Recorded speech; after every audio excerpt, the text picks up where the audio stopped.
What's up everyone, my name's MarkHawk and today we're doing a quick side-by-side with the GoPro Hero4 Black Edition against the GoPro Hero4 Silver Edition against the new GoPro Hero. It's a more basic end model. Now you can use any of these quick links to jump to a category you're most interested in, or just sit back, wait a few seconds, and we'll play through all of them. And if you're interested, we provided the micro SD cards we use for the test, high-res links to all the images that you see in this video, and of course the firmware we're using.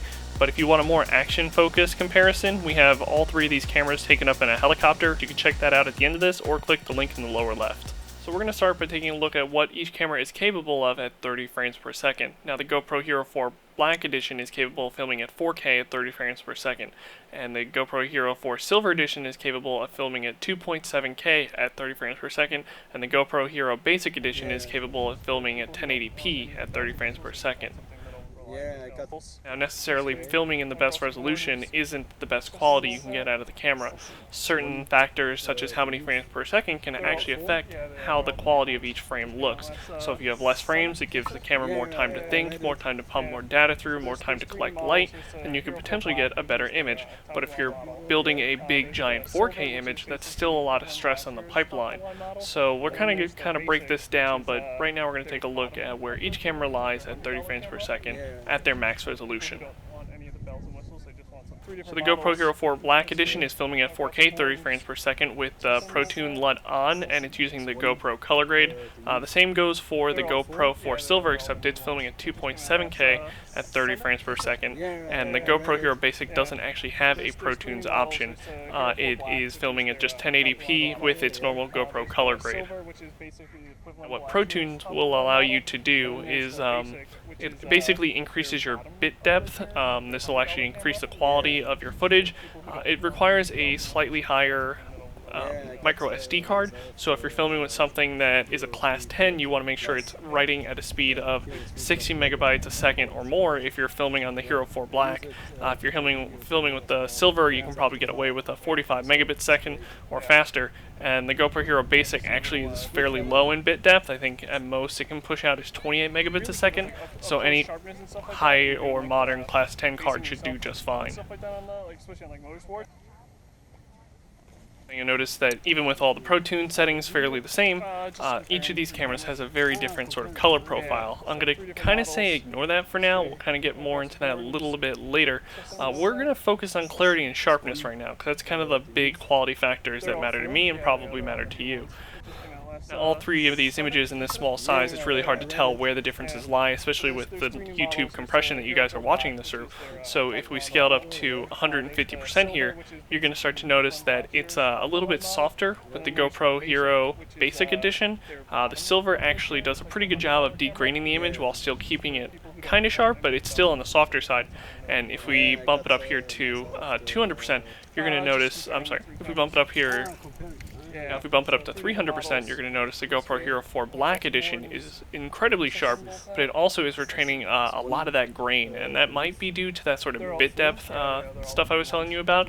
There's just a lot of data pushing through, and it's a lot of strain on the card, but it doesn't matter. The card speed shouldn't affect it. It's really just what the camera can handle at that frame rate, at that resolution. So again, we get this super sharp clarity image, but it's a little bit degrained. But when you notice when we scale that back down to 1080p, you're not going to notice as much of that grain. It's still fairly noticeable, but it's not anywhere near as noticeable. And again, when you bump it up to 4K, when we zoom it in times 4%, you're going to notice it's a much sharper picture compared to the GoPro Hero4 Silver Edition at 2.7K. That's half the resolution. So in this next series of tests, we're actually we're in the hillside above Griffith Observatory, and we have downtown Los Angeles way in the distance, so we have a good depth of field. We have some bushes here in the front that we can see how sharp the up-close focus is. And what we're testing here is to see if there is a quality loss when we're going from something like 30 frames a second to 120 frames a second. So we'll start off where we left off before, working with 4K footage. Now the same is going to be true as before, that the 4K is extremely sharp. If we compare it to the Hero4 Silver or the Hero Basic, it's a lot less muddy. You can see it especially in the building detail, the bushes detail, both up close and far away. And even downtown LA is relatively sharp, which is good because the Hero 3 Plus, one of the main complaints was that its long distance focus was kind of smudgy. The Hero 4 Silver seems to maintain the same smudginess depending on how far away and how close you are. It's definitely not bad. The Hero Basic though is just all the trees are very muddy. Downtown LA is very muddy, and it's got this very warm tint to its color grade. The Hero 4 Silver and Hero 4 Black this time around are definitely going for a more neutral color grade. So of course you can film in Protune's mode, but this time around Protune will actually allow you to pick your color grade, so you can either go with a more flat logarithmic color grade like you see here, or what we've actually been filming on this entire time is the GoPro color grade, but in still that Protune higher quality mode. So you can actually do this with the Hero 3 Plus through the 2.0 update. It allowed you to pick which color grade you wanted applied when in Protune mode. That way you didn't necessarily have to go home and color correct your own footage. You would just have a higher quality footage already pre-color graded. But if you want the option to color grade your footage and have more control over that later, you can always switch it into flat mode, which is available on the Hero 4 Silver this time around, which was missing from the Hero 3 Plus Silver. Now if you're saying, no, I totally had it on the Hero 3 Silver, you're correct. The Hero 3 Silver did have Protune's mode, but it was, again, lost in the upgrade to Hero 3 Plus Silver. But it's here again, and it's here on the Hero 4 Black, and it's actually in photos, but we'll take a look at that later. The Hero Basic, however, does not have a Protune mode, just has its basic default color grade, which is actually on the warmer end compared to the other two cameras. So we're going to switch over to 1080p 30 frames a second. Now what this, in my mind, I thought was originally going to do was give the Hero 4 Black more time to basically create a prettier picture, because it doesn't put as much strain on the camera. We're filming at 30 frames per second. So I was kind of expecting results that were close, if not to better than maybe 4K, which sounds weird, I know, but I just kind of expected that there's more processing power, maybe it can make the image look better. So as you can see, time has progressed in the day. It's a little warmer because the sun is starting to set. The Hero Basic, no changes have happened here, but again, we're just filming at 30 frames per second, and you can see on the Hero 4 Black, the bushes in the front, they look pretty sharp. All the detail in the shadows is there. The silver is really not that far off. Again, if we zoom in here, you can really see how some of that detail starts to smudge, but unlike before with the Hero 4 Black at 4K, the Hero 4 Silver is kind of on par. They're not too far off, and to be honest, like even at 200%, I'm not seeing much of a difference between the color grade or the quality in detail. As we bump it up to 60 frames per second, I actually did this test first, so you'll notice it gets a little brighter. That's not due to the 60 frames per second, that's just time of day. So again, there's no real noticeable quality dip or improvement. It's relatively the same at 60 frames per second as it was at 30, but we also have the Hero 4 Black actually going all the way up to 120 frames per second, and I thought we would see a major dip in quality, and the only thing I'm kind of noticing is a little bit of artifacting and compression, mainly in the how it's handling grain again. I see it to be a little more noisy, and I noticed this later in other tests, and especially in our action test, which is a whole separate video.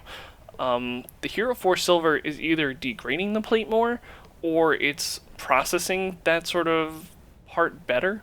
Like if you look at the hill in the in sort of the center of the screen on both the Hero 4 Silver and the Hero 4 Black, you'll see sort of this this noise pattern sort of jumping around in the Hero 4 Black. But with the Hero 4 Silver, it's not really popping out to me. Even with all three cameras side by side, the Hero 4 Silver actually at points kind of looks sharper and better at 60 frames a second. But that's also not completely crazy, because the Hero 4 is doing twice as many frames. It's having to write twice as much to the camera itself. So a little quality dip for the ability to film at 120 frames per second at 1080p. It makes sense. It's not crazy, and it's actually not that far that it would stop me from filming at 120 frames per second. Now, 1440p has always been the recording setting I always recommend to a lot of you guys in the forum, especially if you're trail riders, because what it does is it allows extra field of view at the top and bottom of the frame, and then in post, like here in the video editing world, we can sort of position the frame however we want. That way we're never pointed too low or too high. There's a good chance we got the angle we wanted, and we can kind of change it later. But I also don't mind watching the 4x3 footage just because I can see, again, everything from the trail to the sky. I think it's fantastic. And generally I've noticed a higher quality of footage coming off the camera when I film that way, because it's using the entire image sensor. It's not cropping anything off later. So What we're doing here is we're filming in 30 frames per second across the Hero4 Silver and the Hero4 Black. Again, the Hero Basic only does up to 1080p 30 frames a second, so it's just staying consistent throughout these tests. But the Hero4 Black is actually capable of filming at up to 80 frames per second at 1440p, which will be fantastic. When you're on the trail, everything will look super smooth when you come back. I'll just set mine to 60 frames per second. So let's zoom into 200% here and get a real idea to see if any quality difference between the Hero4 Silver and the Hero4 Black. So similar to when we were looking at 120 versus 60 frames per second, I'm kind of straining to see quality differences between the Hero4 Black and the Hero4 Silver. Obviously, you compare these two to the Hero4 Basic, and it's a much bigger quality jump, but 1440p on both of these cameras, I would be super nitpicky to say that the Hero4 Black is marginally sharper than the Hero4 Silver at 1440p. So the big question in quality for you has been, should I film at 4K at 30 frames per second and just downscale, or should I film at 1080p 120 frames per second and have super smooth footage? It really comes to a fine line in the middle. It's what are you doing, what are you using the camera for? If it's the middle of the day and you want to set up a nice establishing shot, 4K 30 frames per second looks awesome. It's super sharp. When we scale it down, the grain issues aren't that bad. If we're doing a lot of motion, the 1080p 120 frames per second is going to look great. I'll show you some of that stuff in a little bit. It's a little bit on the smudgy side, so maybe as we get closer to the end of the night, both of these settings might not be the most ideal, and we'll kind of go over that later. But for now, they both have their own uses, but you can see the differences here. It's kind of night and day, but there's not a whole lot of motion, so. Anyway, let's sort of break into our audio test. I'm going to sort of calm down for the next minute, let you guys absorb all the audio. There's a few different tests, so I'll sort of chime back in towards the end. So yeah, let's do this.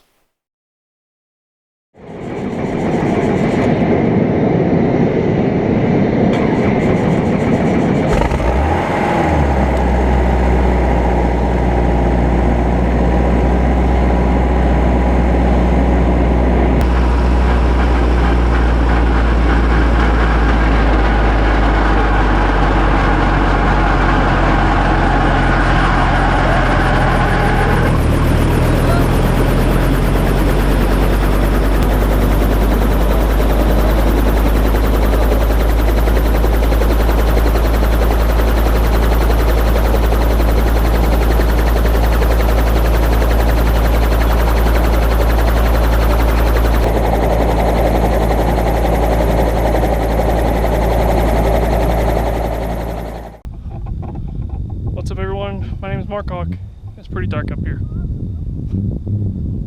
And my path is somewhere down that way, towards Griffith Park. Should be interesting. What's up everyone, my name is MarkHawk. It's pretty dark up here.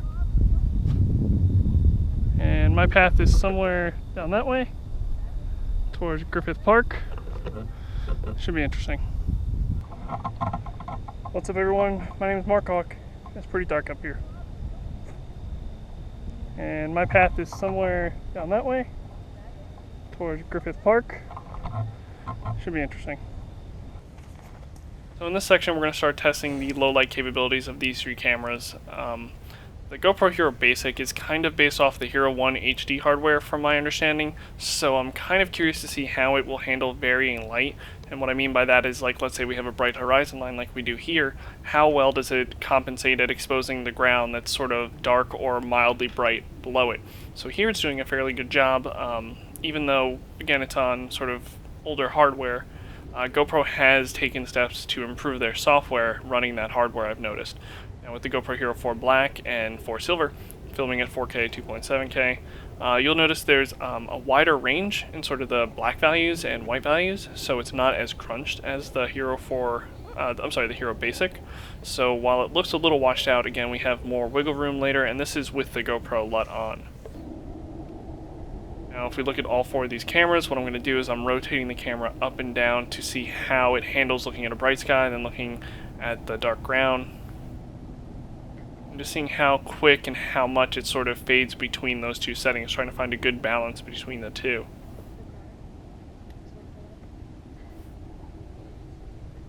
Back on the days of the Hero 1, this would have completely killed the camera. It would have been going crazy going between its bright setting and its dark settings, and it never really found a good middle ground.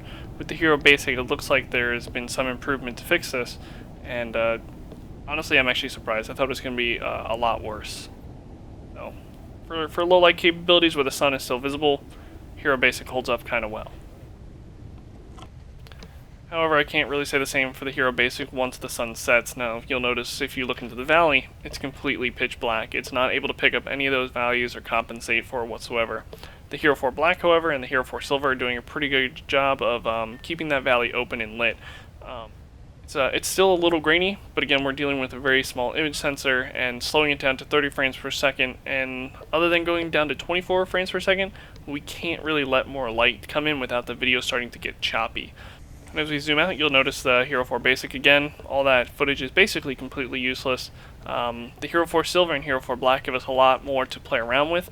The Hero4 Silver does have a little bit of a red tint, and the Hero4 Black does have a little bit of a green tint, but they'll go back and forth on this in our low light conditions. It's not one way or another, it's just sort of the light it's sort of interpreting to white balance to. So if we just bring up the Hero4 Black and the Hero4 Silver, you can kind of imagine coming off the ski lift, it's the last run of the day, the sun is set, you still have a wide range of visibility in both of these cameras. So let's move on to night footage. Now, GoPro has claimed that they've vastly improved their low light capabilities, and I'm assuming the same goes for nighttime footage. There are subtle improvements, but like how I've felt about action cameras in the past, there's not a lot of good ones that handle night very well, just because of the amount of light that needs to hit such a small sensor to kind of produce a really good image is hard to get out of something the size of a GoPro.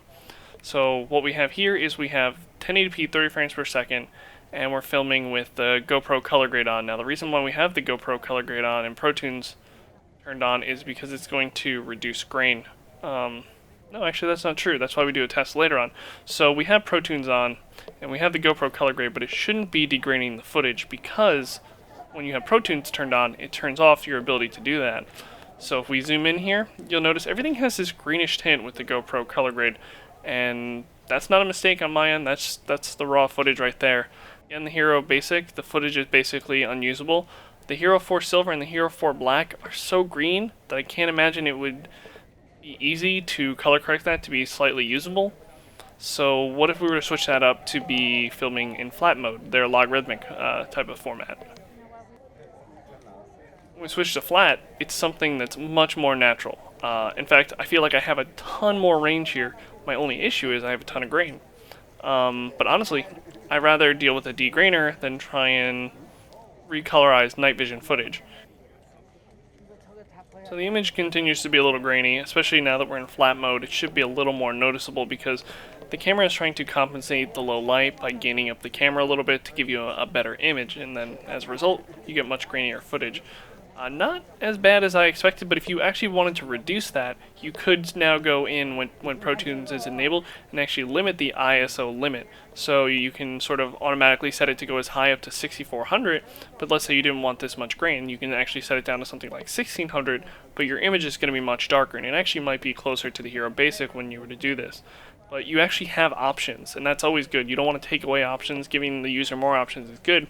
It can add a bit of confusion if you overcomplicate it, but if you're kind of diving into this, it's not super complicated. So it probably doesn't come as a surprise that the Hero line of cameras with their flat lens housing does fairly well underwater. The big difference between the three cameras, obviously other than the quality issues we've been seeing throughout this video, is the the Hero Basics warmer color grade actually makes the water seem more blue, while the neutral color grade on the Hero4 Black and Silver makes the water appear more teal. Now we can correct the black's teal level by adding a magenta filter. There's a bunch of places you can get that, but it's something you should kind of mess around with and figure out what works best with you. Now, as we zoom into 100% here, you're going to notice everything kind of stays sharp as I swim by. Like, nothing seems too muddy. The Hero Basic has issues, but for a $130 underwater camera, it's not doing too bad. Everything with the Hero4 Black at 1080p 30 frames per second does great. All the caustics move really well, and they're really nice and sharp, so I like that. But you notice when we switch to super view, putting the camera at the same position, we see a large amount more of the pool. Now what Super View does is it takes that whole 4:3 sensor image that we shot in 1440p and kind of automatically squishes it down to a 16:9 image for you. So that way you have a sort of more immersive image, but it adds quite a bit of distortion. But I kind of like it underwater just because we're already underwater. The caustics and the way water works, we're already getting a fair bit of distortion, and it actually makes the Hero Basic actually does have a super view if you switch to 720p. And since we're in 720p, I figured why not turn all of these cameras to 60 frames per second. And you can see, even though we have an increased frame rate, all of the light seems to be doing great. Like, the image isn't dark, it isn't weird. I think it looks good. You notice when we zoom into 100% here, if you look at the tiles in the back, the Hero4 Black tiles look great. Hero4 Silver, they're a little softer, but again, looks pretty good. Hero Basic, you can kind of see the quality difference when we zoom in here. It's you definitely can't see the individual tiles as well. So bumping off Super View, you notice we lose a lot more of that pool. But in return, we're going to get a little more quality. And with the Hero4 Silver and the Hero4 Black, it's going to be slightly less noticeable. But if you're on the Hero Basic and you're filming underwater, 1080p 30 frames per second looks way better quality-wise. But again, it's kind of that balance of how immersive do you want it to be versus how well you want the footage to look. And again, if you look at those tiles in the back on the Hero Basic, we're able to see individual tiles now. The Hero4 Black and Silver, again, everything looks pretty sharp. So at the start of this, these shots are going to look like they're sort of off sync, but what we've done is we've timed them all up to end at the same point, and what we've done is we've used the Hero4's Black 120 frames per second mode, and we've slowed it down to 25%. And with the Hero4 Silver and the Hero Basic at their 60 frames per second mode, we've slowed them down to 50%. So you'll see the difference as we get up to full RPMs on those helicopter blades, how much slower 25% will look as opposed to 50%. So you can see here on the right, the Hero4 Silver, the helicopter's at full RPMs. The Hero4 Black is actually just around the same point, and you can just see how much slower those blades are spinning, how much less motion blur we have. It's kind of cool.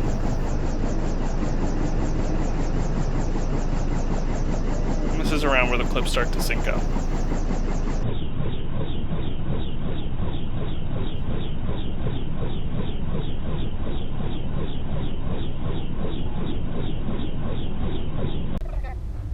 So one area we kind of glossed over before was up-close sharpness. I never really kind of got into it with those sort of depth of field areas.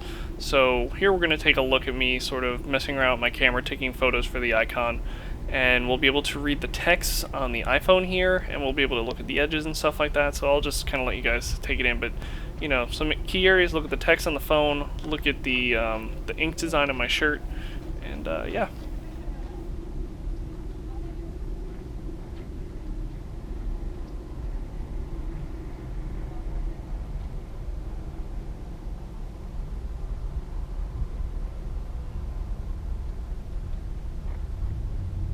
So one of the bigger improvements with the Hero4 line of cameras is its photo mode. What GoPro has done is they've given the user a lot more control over taking photos. So you have control over your ISO this time around, your shutter. You can actually switch to a more RAW format. Basically, they allow Protune on the photo side of things, so you can switch between flat and the GoPro color grade. The Hero4 Silver and Black are both using a 12 megapixel camera that can take photos at 4000 by 3000, so 4 by 3. And then the Hero Basic has a 5 megapixel camera.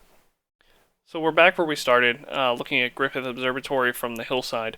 Now you can see with the Hero4 Black and the Hero4 Silver, their color grades are very similar, while the Hero Basic is more green, and it's kind of a lower resolution, very noticeably, especially in the mountains on the left side. You can kind of see a smudginess even before we zoom in.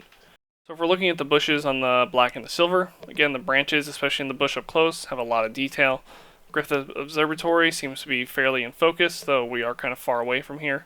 The Hero Basic, though, the camera just is not nearly on par with some of the video stuff we looked at earlier. Just there's a good amount of smudginess and just kind of a green mush, especially on that like middle left side. As we scale up by 300%, I kind of feel some of the minor details are going to get lost in YouTube compression, but on my end, the Hero4 Black looks super sharp, like probably sharper than the video we looked at earlier, even at 4K. The downtown LA looks great. The hillside in the front here, where there's kind of polka dots on the left, kind of patches of bushes, looks really good. The Hero 4 Silver is not far, but it has this softness to it that the Hero 4 Black just doesn't have when I'm looking at the bushes. And then the Hero Basic is just kind of going to be kind of a smudgy mess. And then we can switch it over to our flat mode. That way, if we wanted to color correct it later, we'd have more range. Switching between GoPro color grade and flat mode, the only big benefit is that you can color the photos yourself later. So if that's something you want to do and you don't want to rely on the camera to pick the proper white balance, switch it to flat mode and just update it yourself later in Lightroom or whatever program you feel like using. Now that same valley we looked at earlier, the one where the Hero Basic was completely dark, when we take a photo, actually the range is much better. We can see into the valley, we can see the trails. On the Hero 4 Black and Silver, it looks great. And this is without any of those photo options we mentioned earlier. It should also be noted that those photo options I mentioned earlier are not on the Hero Basic. They are only available on the Hero 4 Silver and Black. But here we're not using any of those settings. This is just GoPro saying, hey, do your thing, and this is the results we got. And if we zoom into 100% here, again, we're retaining a lot of nice detail on the Hero 4 Black. Noticing a slight smudge on the Hero 4 Silver, one that's worth mentioning. And I actually feel like the Hero 4 Basic is actually doing a better job here at dealing with this hillside than it was dealing with Griffith Observatory in on a lot of light. Now this is where we're messing around with some of those shutter options I mentioned earlier. Now what I've done is I've told the camera to take a photo and keep the shutter open for 10 seconds. So what that allows is the camera to absorb more light per frame. So that's how you end up with these nice gloomy, bloomy night shots. Now if you look at the Hero Basic, it was really dark when I took this photo. And we have a new moon rising, so pointed that at the camera, let it go for 10 seconds, get these beautiful images. It's a lot of fun to play with. It's nothing too complicated. It's something photographers have been doing for decades, centuries. Like it's a very easy trick. You just hold the shutter open for a while longer. And you'll notice there's actually a road beneath here. You're going to see the light trails from cars driving by and everything like that. It's going to give this cool effect. It's very limited. You kind of have to keep the camera stationary, so you set it to 10 seconds, press the button, and then walk away. Any sort of shaking of the camera will kind of ruin the effect. Any type of movement in the frame will just seem blurry, so if you have somebody walking by even just a little bit, they become a blurry mess. And you'll notice again, the Hero Basic doesn't have any of these options, and it's really dark. It kind of just goes over the same point I went over before, but this is my favorite shot. I took the whole night. It's actually pretty dark again in this photo. It was taken after that last photo, and it's kind of close to the brightness of where the Hero Basic is. But I just set the camera down, already had it set to a 10-second shutter, took the photo, and it looked great. The Hero 4 Silver definitely seems to have some more range in this area. If we zoom in here, it's not the easiest to see, but the tree branches and stuff like that have a lot more value and range to them. The Hero 4 Black, for some reason, just sort of kind of crunched the tree a little bit. But again, we still have a lot of range to play with all of these photos. We have a street down below with a bunch of cars passing, and it's given us this nice bloom. It's really cool. It's really fun to play with, and it's one of the easier things to recommend upgrading to the Hero 4, along with the LCD on the back. Now, I haven't really talked about it because this isn't really a review. We're kind of going over quality, but having the LCD on the Hero 4 Silver is actually really awesome, especially when you're doing low light stuff like this. I can quickly look at the back of the LCD screen, and it has touch gestures like you kind of would expect on an older iPhone. Like it's very responsive, but it's still a tad slow. But just changing the settings, getting everything set up, super easy. And then I would go over to the Hero 4 Black. I'd have to pull out my phone, turn on my flashlight, look at the LCD screen on the front, which for some reason is a lot harder to read this time around, regardless of low light. So I really wish the LCD screen was on the Black now that I've played with it so much on the Silver. It just made taking photos like this, where I quickly had to change the settings in pitch dark, way easier. And again, this area was pitch dark. We have it set on 10 second. You can do 15. The last one was 30. I thought it was too bright. 10 second always seemed to be a good sort of middle ground for me. You can kind of see there's people hiking on the side there, and they're kind of streaking a little bit, but it's cool. It's a lot of fun to play with, and it's one of those things where you can quickly impress your friends with very minimal effort. It's very easy, very user-friendly, and it's kind of one of my favorite parts of recommending the GoPro Hero 4 line of cameras. That just about wraps it up. If you guys want a comparison with more action again, we have all three of these cameras going out and around downtown LA and Malibu in a helicopter. It's friggin' awesome. You should definitely check that out. Also, if you guys need gear ideas, we have a list of a bunch of gear videos we're going to be doing throughout the holiday season. And if I've helped you guys out today, if you guys can consider making a donation or a tip to help me buy more cameras. But I don't have any of that set up for the month of October, and it's actually going to redirect you to a donation page for a friend of mine who was recently struck by a car, and he's kind of battling with a bunch of medical bills. Really awesome guy. You've actually probably seen a bunch of his videos on YouTube, so check that out. Guys, really appreciate the support, and thanks for stopping by. I'll see you guys out there.